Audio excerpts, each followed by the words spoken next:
Dear student of fourth semester, welcome back.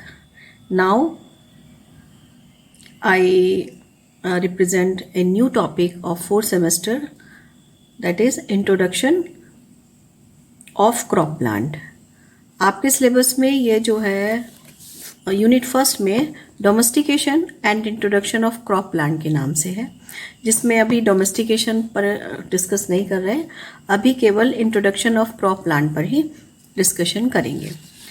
तो introduction of crop plants ये पूरा video मैं एक साथ नहीं बना रही हूँ क्योंकि काफ़ी बड़ा हो जाता है। इसका पार्ट 1 में कुछ है और बाकी जो अदर पोर्शन रह जाएगा, जो रिमेनिंग पार्ट होगा, उसको हम सेकेंड उसमें ले लेंगे। Now definition, what is introduction. Crop plant जो कि फूड प्रोवाइड करती है, हमारी डेली रिक्वायरमेंट्स को पूरा करती हैं, उनका इंट्रोडक्शन का क्या मीनिंग है। इंट्रोडक्शन का मतलब यहाँ पर उस इंट्रोडक्शन से है जब एक क्रॉप को दूसरे कंट्री में भेजा जाता है। जैसे मान लीजिए हमारी कंट्री में फूड प्रॉब्लम है, वीट का कल्टीवेशन किसी वजह से नहीं हुआ, तो हम अदर कंट्री से अगर क्रॉप को मंगाएंगे या क्रॉप वैरायटी को मंगाएंगे तो वो जो है एक तरह का इंट्रोडक्शन कहलाता है। तो इंट्रोडक्शन का मीनिंग ऐसे प्लांट मटेरियल को ऐसी जगह भेजना है जहाँ पर वो पहले नहीं था या उस जगह पर वो नहीं पाया जाता था। न्यू एनवायरनमेंट में उसको भेजना ही जो है प्लांट इंट्रोडक्शन कहलाता है। तो introduction consist of taking a plant species और variety into a new environment where it has not been grown before. तो ये पॉइंट ध्यान रखने का है कि ऐसी जगह पर हम प्लांट स्पीसीज को भेजते हैं जहाँ पर वो पहले उगाई नहीं जाती थी या वो वहाँ पर नहीं मिलती थी। और हम इसको इस तरह से भी डिफाइन कर सकते हैं, introduction consist of taking a genotype और a group of genotype of plant into a new environment where they were not been grown before. तो यहाँ पर हमने क्या करा, प्लांट वगैरह का नाम ना दे के बल्कि उसको क्या नाम दे दिया, जीनोटाइप का, कि ऐसा प्लांट। जीनोटाइप किसका होगा, लिविंग क्रिएचर का ही होगा, चाहे प्लांट हो या एनिमल हो। एनिमल्स को भी इंट्रोड्यूस कराते हैं नए एनवायरनमेंट में। जैसे अभी जो है चीता को मोदी गवर्नमेंट ने जो है अदर कंट्री से लाकर जो है एक पर्टिकुलर एरिया में शिफ्ट किया है, तो वो भी एक तरह का इंट्रोडक्शन ही है। तो introduction consist of taking a genotype. तो यहाँ पर प्लांट ना कह के हमने क्या वर्ड यूज कर लिया, जीनोटाइप का या कर लिया, या ग्रुप ऑफ जीनोटाइप। बहुत सारे प्लांट को हम जो है एक जगह से जब नए एनवायरनमेंट में लाते हैं तो उसी को जो है हम इंट्रोडक्शन कहते हैं।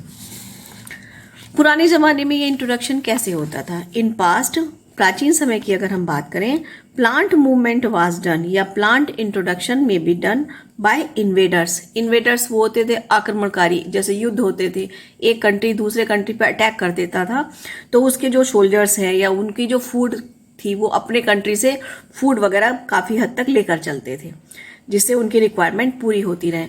जो खाया गया खा लिया, बाकी उसको वहीं डाल देते थे, या उसके सीड वगैरह किसी वजह से इंसिडेंटली बिखर जाते थे, तो वो भी जो है एक तरह का प्लांट इंट्रोडक्शन में इंट्रोड्यूस होता था। देन दूसरा है सेटलर्स। मान लीजिए बाहर से कोई आए और जो अदर कंट्री से या अदर एरिया से आए और दूसरी जगह पर आकर बस गए, नदी के किनारों पर जाकर बस गए या कहीं और जगह बस गए जहां उनको सुटेबल एनवायरनमेंट मिल रहा था।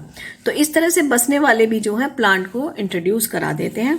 देन ट्रेवलर्स, जो यात्री होते हैं, वो भी अपने साथ जो है अनाज वगैरह लेकर चलते हैं, सीरियल क्रॉप्स, तो वो भी जो है एक जगह से दूसरी जगह प्लांट्स मटेरियल को पहुंचा देते हैं। ट्रेडर्स, व्यापारी, बेचने वाले, एक कंट्री का पुराने ज़माने में जब ईस्ट इंडिया कंपनी थी या और भी थे, तो वो सब क्या थे, मर्चेंट थे, व्यापारी थे, ट्रेडर्स थे।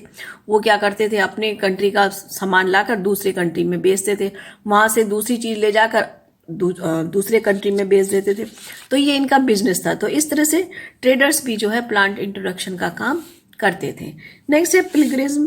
पिलग्रिज्म मतलब तीर्थयात्री वगैरह जो हैं वो भी इसी तरह का काम कर सकते हैं। और एक्सप्लोरर्स, अन्वेषण करता, जो नई जगह को खोजते हैं, जैसे कोलंबस, इसने अमेरिका वगैरह की डिस्कवरी की, तो वहाँ पर भी जो है वहाँ के अपने एरिया के प्लांट्स वहाँ जाकर लगा देते हैं, वहाँ से लाकर प्लांट अपने कंट्री में भी ले आते हैं। तो इस तरह का इंट्रोडक्शन भी ये लोग करते हैं। At present introduction is the responsibility of NBPGR। आज की अगर हम बात करें तो हमारे देश में जो इंट्रोडक्शन का काम है वो किसके थ्रू किया जा रहा है? NBPGR, situated in IARI new Delhi. तो ये जो इंस्टीट्यूट है, ये जो है IARI, Indian agriculture research institute, जो न्यू दिल्ली में है, इसको हम पूसा रिसर्च इंस्टीट्यूट के नाम से भी जानते हैं, उसी में ही एक सेंटर है NBPGR, वो इस पूरे प्रोसेस को कंट्रोल करता है। ये भी जो है न्यू दिल्ली में सिचुएटेड है, main centre. Full name of NBPGR, कि NBPGR का पूरा नाम क्या है? तो NBPGR का पूरा नाम, एक minute,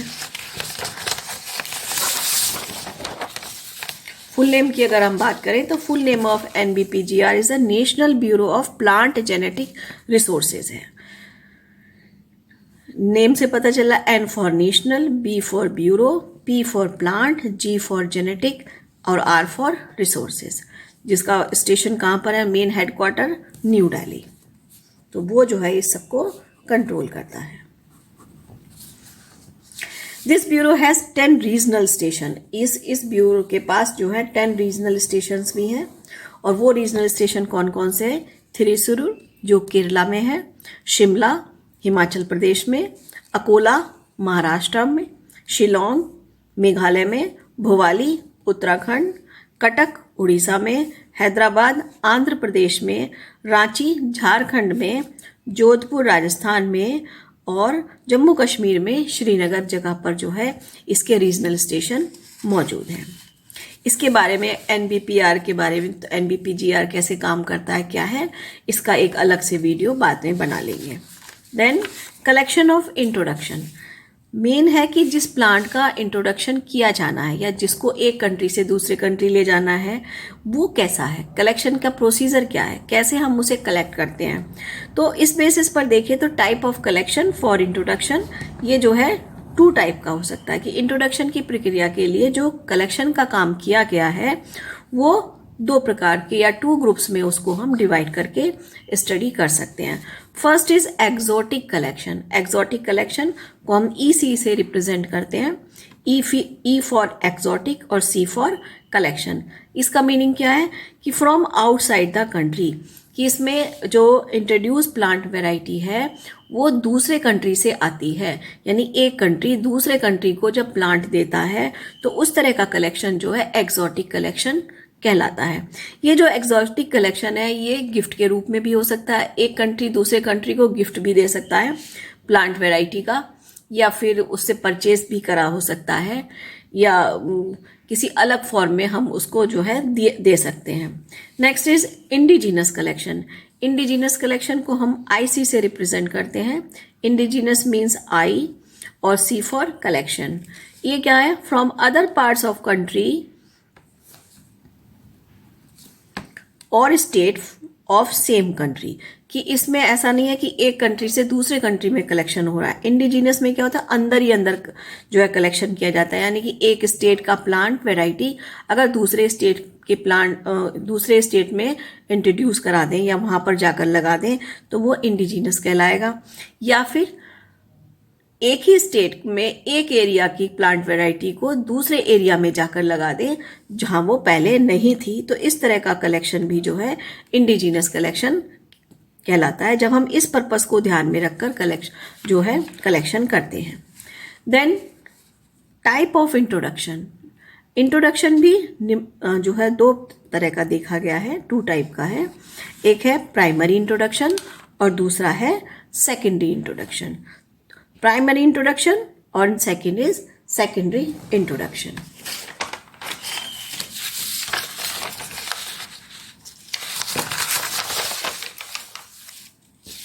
First is primary introduction. When the introduced variety is well suited to new environment, so it is directly released without any alteration for cultivation. इसका मतलब ये है कि प्राइमरी इंट्रोडक्शन वो पूरी प्रोसेस है जिसमें दूसरे कंट्री से आई वैरायटी को, प्लांट वैरायटी को हम ऐसे का ऐसा ही अपने कंट्री में लगा देते हैं। उसके अंदर कोई चेंजेस नहीं करते या उसको हम लोकल वैरायटी से क्रॉसिंग नहीं कराएंगे।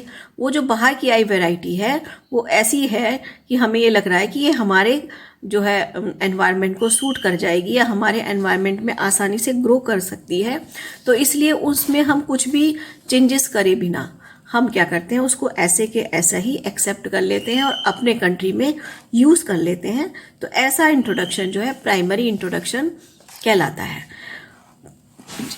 जब पहले हमारे कंट्री में भी बहुत ज़्यादा रिसर्च वगैरह नहीं थी, एग्रीकल्चर का रिसर्च इंस्टीट्यूट इतने डेवलप नहीं थे, इतनी फैसिलिटीज़ नहीं थी, तो इस तरह का प्राइमरी इंट्रोडक्शन हमारे कंट्री में भी किया गया है।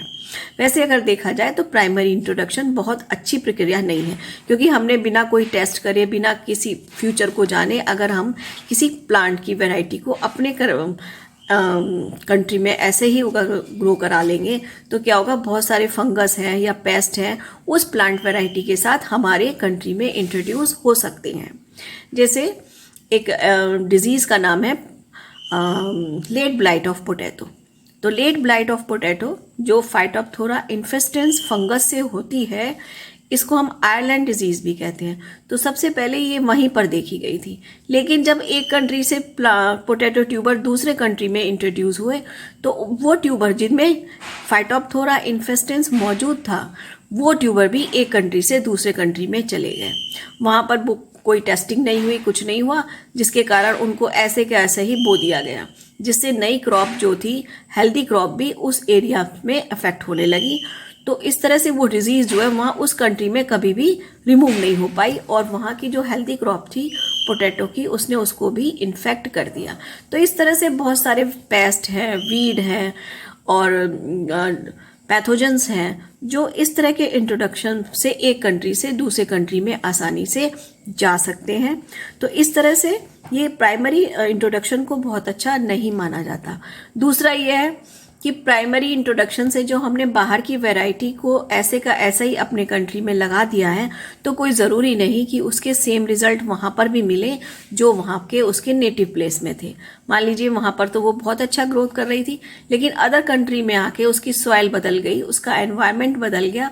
उस सॉइल के कारण, उस एनवायरनमेंट के कारण अगर वो क्रॉप बहुत अच्छे रिजल्ट नहीं देती है तो उस तरह का इंट्रोडक्शन भी फेल हो जाता है। तो इस तरह से इस प्रकार के इंट्रोडक्शन को हम मोस्टली अवॉइड करते हैं। तो this type of introduction is not very common where countries have well developed organise crop improvement programme, कि अगर उस कंट्री में बहुत अच्छे एग्रीकल्चर रिसर्च इंस्टीट्यूट हैं तो वो कभी भी प्राइमरी इंट्रोडक्शन को अपने कंट्री में जो है परमिशन नहीं देता है। एग्जाम्पल है हमारी कंट्री के ही हैं, introduction of semi dwarf variety Triticum aestivum varieties Sonora 64। तो ये वीट की वैरायटी है, सेमी ड्राफ्ट वैरायटी वीट की, गेहूं की है, सोनारा 64। एक और वैरायटी है जिसका नाम है लार्मा रोजो। ये दोनों वैरायटी हमारे कंट्री में मैक्सिको से 1960 में मंगाई गई और ये प्राइमरी इंट्रोड्यूस ही कराई गई, इनको एज सच ही हमारी कंट्री में लगा दिया गया। दूसरा example introduction of rice variety. Rice variety भी है टाइचुंग, जो ताइवान से आई थी, TN1 के नाम से जानी जाती है, और IR8, IR28 इस तरह की वैरायटी हैं जो उस कंट्री से लाकर इनको इस एज सच ही जो है अपने कंट्री में लगा दिया गया। IR8, IR28 ये सब जो हैं फिलीपींस से लाई गई वैरायटी हैं जिनको हमारे कंट्री में एज सच लगा दिया गया है। Next is secondary introduction. Secondary introduction में क्या करते हैं, जो दूसरे कंट्री से लगाई गई क्रॉप है उसको हम अपने वैरायटी, अपने एरिया की जो लोकल क्रॉप है उसके साथ हाइब्रिडाइज कराते हैं और उसके बाद हम जो है उसको जो है एक कुछ कैरेक्टर्स को एक प्लांट से दूसरे प्लांट में ट्रांसफर कर लेते हैं और फिर जाके हम उसको लगाते हैं। Here introduce variety hybridise with local variety, की लोकल वैरायटी से हम बाहर से आई वाली वैरायटी का हाइब्रिडाइजेशन कराते हैं टू ट्रांसफर वन और few character from this variety to the local one, जिसके कारण कुछ करेक्टर्स जो हैं वो एक प्लांट से दूसरी वेराइटी में ट्रांसफ़र हो जाते हैं। This type of introduction is very common. ज़्यादातर हम इसी प्रकार का जो है इंट्रोडक्शन का मेथड जो है यूज़ करते हैं।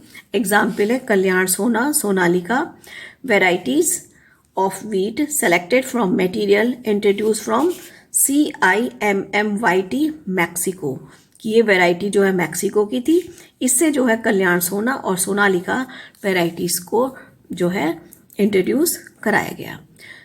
इसका मेन पर्पस क्या है सेकेंडरी इंट्रोडक्शन का? जो बाहर से आई वैरायटी है, सपोज हमने एक वीट वैरायटी बाहर से मंगाई, ये वीट वैरायटी सब जो है गुड करेक्टर वाली थी वहाँ के क्लाइमेट के हिसाब से, और ये सपोज ये जो है रस्ट रेसिस्टेंट थी। रस्ट रेसिस्टेंट करेक्टर इस वैरायटी में मौजूद था।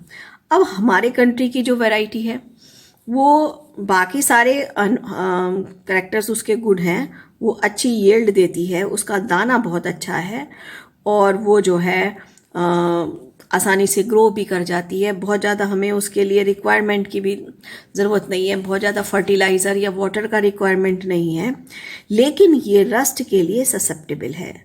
इस वैरायटी में रस्ट जो है आसानी से हो जाता है। तो इसके सारे अच्छे करेक्टर्स हैं, लेकिन ये रस्ट ससेप्टेबल है, इसमें रस्ट आसानी से हो रहा है। बाहर से लाई गई वैरायटी और करेक्टर्स में अच्छी नहीं है, लेकिन ये रस्ट रेसिस्टेंट है।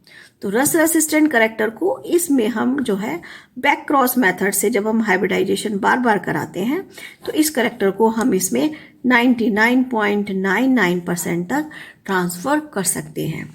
तो इस तरह से जब हम इंट्रोडक्शन की प्रोसेस करेंगे तो वो जो है क्या कहलाएगी? Secondary introduction. Objective of plant introduction. Plant introduction के क्या उद्देश्य होते हैं? The main object is to improve wealth of the country, कि उस कंट्री की जो है वेल्थ है, क्रॉप वेल्थ, प्लांट वेल्थ, जिसकी भी हम स्टडी कर रहे हैं उसको जो है इम्प्रूव करना है। इसके अलावा और कौन कौन से हैं? वही क्रॉप इम्प्रूवमेंट हो गया। To obtain an entirely new crop plant, एक नई वैरायटी भी हम तैयार कर सकते हैं इस तरह से। To save the crop from disease and pest, इसका भी हम इस तरह से यूज़ कर सकते हैं। न्यू वैरायटी भी हमें मिल सकती है। साइंटिफिक स्टडी भी कर सकते हैं बाहर से आई हुई वैरायटी की, और एस्थेटिक वैल्यू भी है इनकी जो है क्रॉप इंट्रोडक्शन की, जैसे ऑर्नामेंटल प्लांट हैं, शर्ब्स हैं, लॉन ग्रासेस वर हैं, ये सब जो है हम आसानी से अपने कंट्री में बाहर से आई वैरायटी को ग्रो करा सकते हैं। तो आजकल देखते हैं कि बहुत सारी ग्रासेस ऐसी आ गई हैं, लॉन में लगाई जाती हैं, कि ये चाइनीज़ ग्रास है, ये मैक्सिको की ग्रास है। तो वो सब कैसे आई हैं? वो सब जो है इस प्लांट इंट्रोडक्शन के प्रोसीजर से ही आई हैं। तो इसमें जो पार्ट 1 है प्लांट इंट्रोडक्शन का ये फिनिश होता है, फिर जल्दी ही जो है इसका सेकेंड पार्ट को लेकर फिर से आएंगे। Thank you.